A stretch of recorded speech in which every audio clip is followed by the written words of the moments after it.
नमस्कार दर्शक बंधु देश में दिन को दिन बढ़ुची कोरोनार भय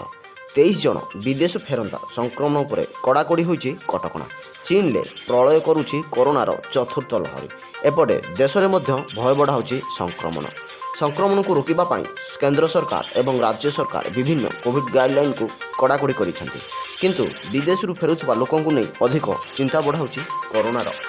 भय आगकू नुआ वर्ष थी भितर चिंता बढ़ाऊँच विदेश फेरंता आक्रांत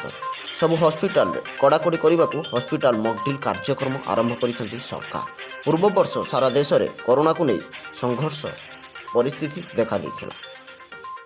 कोरोना को नहीं सारा देश चिंतार थिला बेले ओडिशा रे एपर्यंत मास्क पिंधवा को नहीं किसी भी पदक्षेप ग्रहण करा जायनि किंतु मुख्यमंत्री नवीन पट्टनायक समीक्षा करिसेंति राज्य रे कोरोना स्थिति तो मेडिकल स्वास्थ्य विभाग आलोचना करिसेंति निकटरे केंद्र सरकार विभिन्न राज्य को परामर्श देथिले एहार कार्यकारी सर्वप्रथम होइछि कर्नाटक रे मास्क परिधान बाध्यतामूलक सह स्कूल कॉलेज एवं फिल्म हॉल रे मास्क पिंधवा को परामर्श देइछंति कर्नाटक सरकार एपटे पुरी बड़दाण्ड रे बड़ दिन रे देखा मिलता अधिक गहली श्रीजीव दर्शन पाई भक्तों भिड़ अधिक लगी जहाँ चिंता बढ़ाऊँच ओडिशा कौन कोरोना गाइडलाइन ना